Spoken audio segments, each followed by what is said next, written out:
So Brad is actually also, in addition to all the rum distilling, Brad is one of the ones that does a lot of the liqueurs.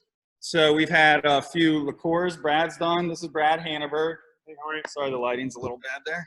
Sorry, it's probably better for them that they don't see me. And Brad did a coffee liqueur that was really popular and sold out right away. We've done 2 runs of that, and we're doing another one. And then, Brad, you want to talk about your other liqueurs you have on tap? Yeah, we're messing with, so we have an herbal side. So we do a rum side. We have 3 prongs to the stool: rum, brandies, and then herbal. And the herbal obviously includes gin, but it also includes absinthe and herb saint and chocolate liqueur and coffee liqueur. And we're working on a Kummel, which is, you know, a Scandinavian liqueur. We've played with the cherry liqueur. So we're just figuring out exactly where we want to go on that side. Basically, it's a distillate of fennel, wormwood, and green anise. And the problem back in the day, the reason it came about, it was originally a Swiss drink. And in the late 1800s, the French wine industry went through a blight. And as a result, French wines were relatively unavailable, and those that were very expensive. So the French drinking culture, this is at the age of enlightenment with the French intellectuals, they went out and started drinking absinthe, right? And the reality of the situation is there's a chemical called thujone that is basically from the wormwood. And at really high levels of it, it could be toxic, but it really never gets that high.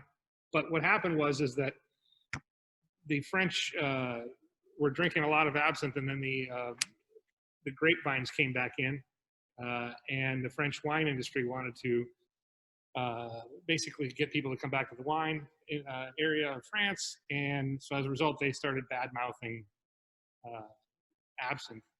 And it just so happened that there were some relatively horrible stories of people getting intoxicated on not only absinthe, but a lot of other alcohols, and doing some really bad stuff, you know, killing their family and that type of stuff, which was all that the wine industry needed to do to start spinning this whole image that absinthe makes you go crazy. And if you look at all the equipment that they use to make a glass of absinthe, it looks very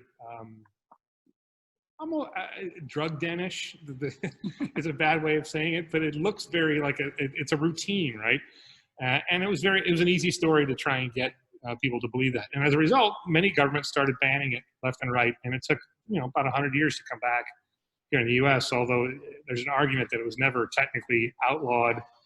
But now the government basically says as long as you have, I think it's 10 parts per million of thujone, then it's deemed to be thujone free.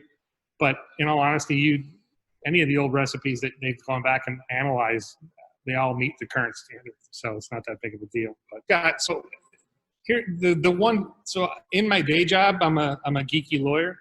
And I knew that the TTB, which is our regulating agency, would have not problems with, but they would be a little bit extra cautious about absinthe. And they actually make you send in samples so they can do a test on the thujone levels before they approve your formula. With COVID here, they've shut that lab down. So God knows when they'd open it back up again. So what I did was I did an herb saint. I can't call it herb saint. It's a you know, a name of somebody's product, but basically it's absinthe without the wormwood. And it comes across similar, although there's a slightly less bitterness. But it still louches just like the absinthe does, and you still color it with the same types. So you get that green fairy look to it, but without necessarily having the bitterness of the wormwood.